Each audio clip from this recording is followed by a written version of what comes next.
they followed the world river.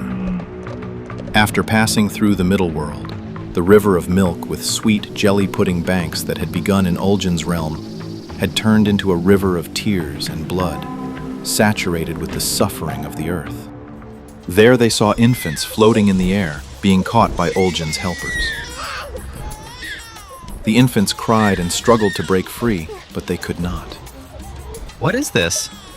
These are the souls of children who died in infancy. They are being taken to a new incarnation because they did not complete their path or receive all the lessons they were meant to learn.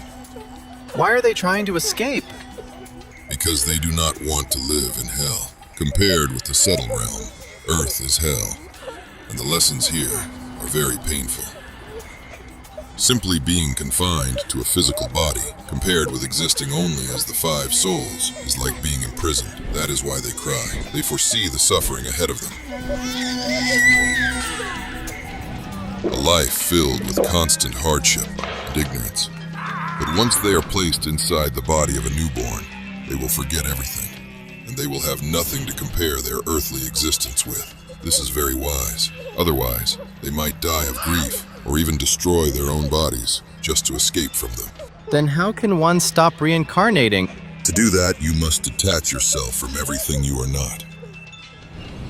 You are Tengri, but you have forgotten this and become whatever you identify yourself with. Your physical body, thoughts, emotions, your image of yourself, your clothes, social status, nationality, work, and thousands of other things.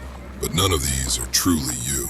They are only masks, roles, attachments, illusions, memories, and reactions. You must separate yourself from all of them in order to discover your true self. And remember that you are Tengri, to awaken from this dream of identification. The pain and hardships of this life are like alarm clocks urging you to wake up. Without suffering, no one would ever awaken or discover their true self.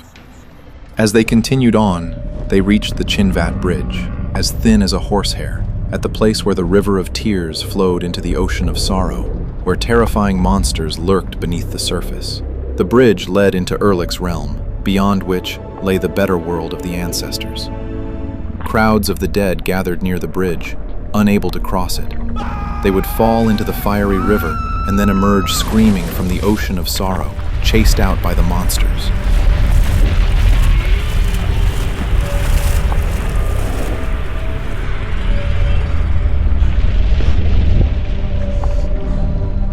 Why can't these people cross to the other side?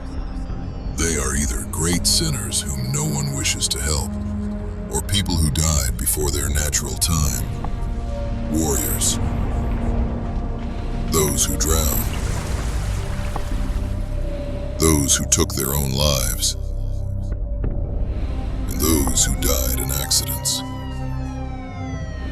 Their Kut soul is still very strong, because they died while they were still young and healthy. It takes the efforts of a shaman to guide them across to the heavenly realms of the ancestors.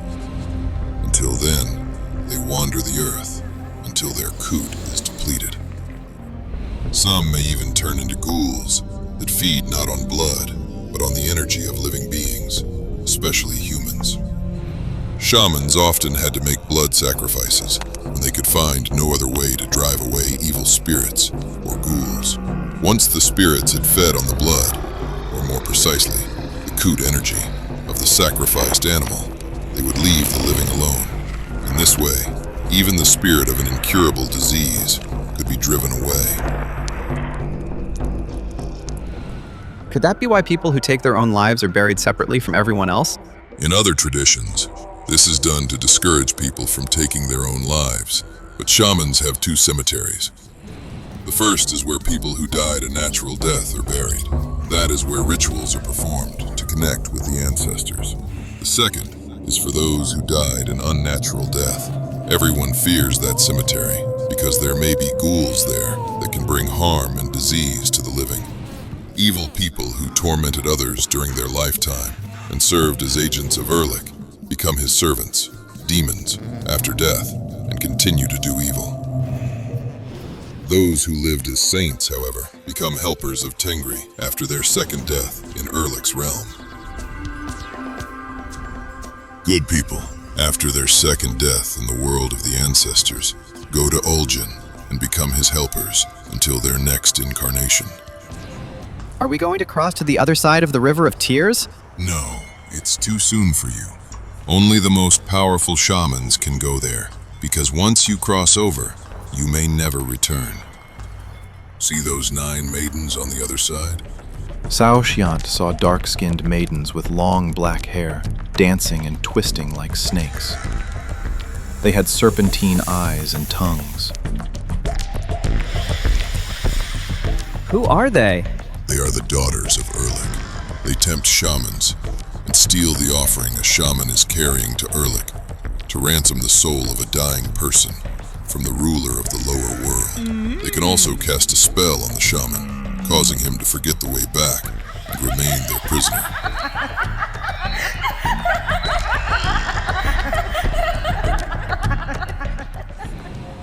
They often enter our world as well. They turn people into fanatics or mindless followers. They appear in visions to tempt holy people and disrupt their spiritual practice. They cloud people's minds and drive them to kill others or themselves. They fill people with the urge to gamble and make them lose all their money. That is why a person must be extremely vigilant and not allow themselves to be deceived by their imagination. A distorted imagination is the diabolical power through which Erlik's daughters work their evil. People live within the dream created by this imagination, constantly deceived by it and unable to see reality as it truly is. How can we overcome the power of imagination? One should bring the mind into a state of stillness and peace, into inner silence. Only then can you awaken from the dream cast upon you by these daughters.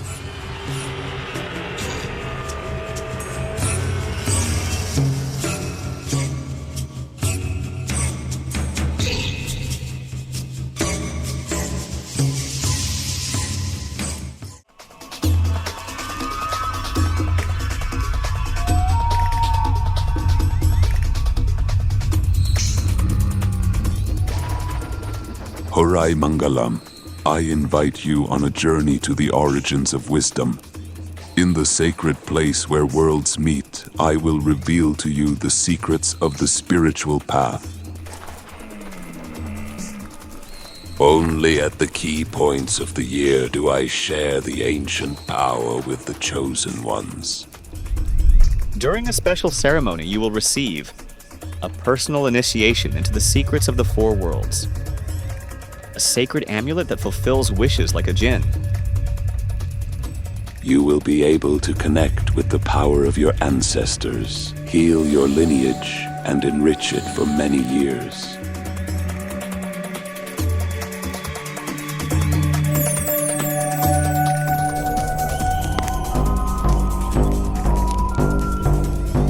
See you at the place of power.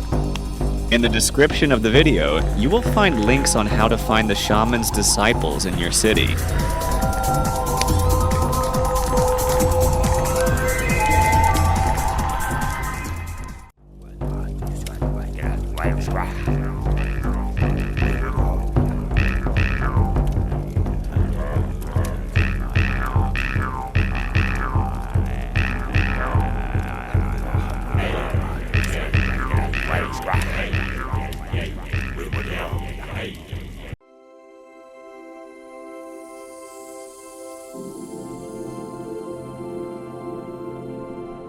Hello, my name is Arthur. I will help you understand the reasons behind your experiences, see what lies beneath your fears, and find solutions that truly work. I am here to help you. Find me, and we will walk this path together. For a long time I lived in anxiety and fatigue. I was sick, I couldn't get out of bed. I thought that life had passed in vain, until one day I spoke with Arthur. He gave me such words that instilled hope in me. He explained why the body gets sick when the soul remains silent for a long time. I realized that I am so strong. I became a different woman. I live, I inspire others, I enjoy life. And all this thanks to one conversation with Arthur. I am waiting for you, my dear. Find me through the QR code. The link is in the description. I'm by your side to help you. In our extreme times, when the fate of the entire planet is at stake, it is crucial for the knowledge of angels and benevolent spirits to spread as quickly as possible, globally, and reach thousands of people. In this way, we can change the future of all humanity. Which is why we are addressing you, dear soul of light. Spread the knowledge about our wise books and films. Share links to videos or cartoons. All of this is available and free. Invite women to individual practices, webinars, and seminars. And the Great Spirit of Light will help you and your family. It will direct an enormous amount of energy to fulfill all your desires. Benevolent spirits and angels will assist you and your loved ones in all matters.